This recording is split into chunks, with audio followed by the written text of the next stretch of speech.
বিসমিল্লাহির রহমানির রহিম। পরিবেশনায় ও পরিচালনায় দিক দিগন্ত। আসুন আল্লাহর বান্দারা, রাসূলুল্লাহ সাল্লাল্লাহু আলাইহি ওয়াসাল্লাম বললেন, ইন্না ফিল জান্নাতিল গুরাফা। সাহাবীরা, জান্নাতের ভিতরে একটি খাস কামরা রয়েছে, বলুন সুবহানাল্লাহ। সাহাবারা বলল, হুজুর এতদিন শুনেছি। ফাকালা আরবিউন লিমান হাজা ইয়া রাসূলুল্লাহ। এক বেদুইন খাড়া হয়ে বলল, হুজুর এতদিন শুনেছি জান্নাত আছে, আজকে শুনলাম জান্নাতের ভিতরে খাস কামরা আছে। হুজুর এই খাস কামরা আল্লাহ পাক কাকে দান করবেন? রাসূলুল্লাহ বললেন, এ তাআমুত তাআম ও তাকরামুস সালাম ওয়া সাল্লি ওয়াদ নিয়াম। সাহাবীরা শুনুন, জান্নাতের ভিতরে খাস কামরা রয়েছে, যেই কামরার ভিতর থেকে বাহিরে দেখা যায় এবং বাহির থেকে ভিতরে দেখা যায়।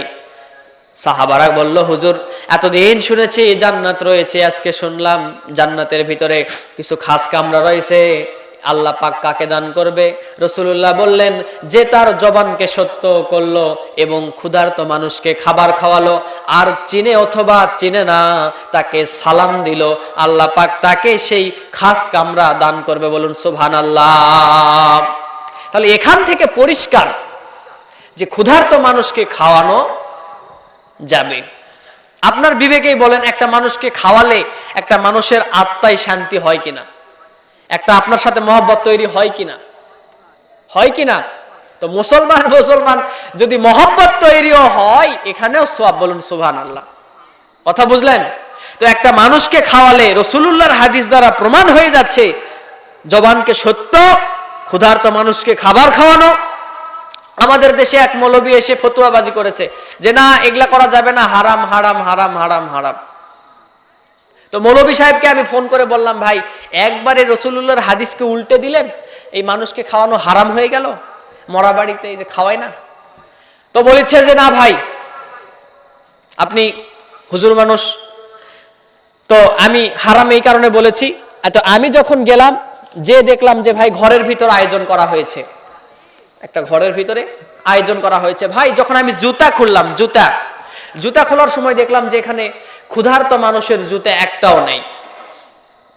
কারণ ধনীদের জুতার কোয়ালিটি একটু কি হয়, ভালো না খারাপ? ইতআমুত তাআম, মানুষকে খাওয়ানো ঠিক আছে, কিন্তু এখানে গরিব দুঃখী খাওয়ার কথা বলা হয়েছে। 800 টাকার জুতা ওই যাই না খেয়ে থাকে তাই পড়ে না। ইমাম সাহেব আবার বলেছে, মুমিন ভাই আমি হারাম বলেছি এই কারণে, আমি যখন আমার জুতাটা খুলতে গেলাম, আমি দেখতে পেলাম ওখানে কোনো গরিব মানুষের জুতা নাই। আর আমি যখন তাদের সামনে একটু কথা বললাম, ওখানে দেখলাম কোনো গরিব মানুষের সুরত নাই। তার মানে ওখানে ধনীর বাড়িতে আয়োজন সব ধনীরা গিয়েছে। রাসূলুল্লাহর হাদিস হচ্ছে, ক্ষুধার্ত মানুষকে, গরিব মানুষকে, অসহায় মানুষকে, না খেয়ে থাকা মানুষকে খাওয়ানোর কথা। কিন্তু ভাই ওখানে যে তো পিকনিক হয়, ওখানে তো ধনী মানুষ খায়। ওখানে কে খায়? ধনী খায় রে বা। গরিব হলে আপনি দাওয়াত পাবেন না, পাবেন না, পাবেন না। যদি একটু ভালো খাওয়ার কোয়ালিটি হয়, আপনার গায়ে সিরা জামা থাকলে ওই দাওয়াতে আপনার বক্তে নাই। তো এই দাওয়াতে তো হুজুরেরা ফতোয়াবাজি করবেই। তো এখানে হুজুরের দোষ দিয়ে লাভ, কারণ হুজুররা হচ্ছে সুবিধাবাদী লোক, এরা খুব জানে। তা আমি যখন ফোন দিলাম, তখন আমাকে এই যুক্তিটা দিয়ে দিল যে মুমিন ভাই জুতা দেখেই বুঝেছি ওখানে গরিব মানুষ নাই।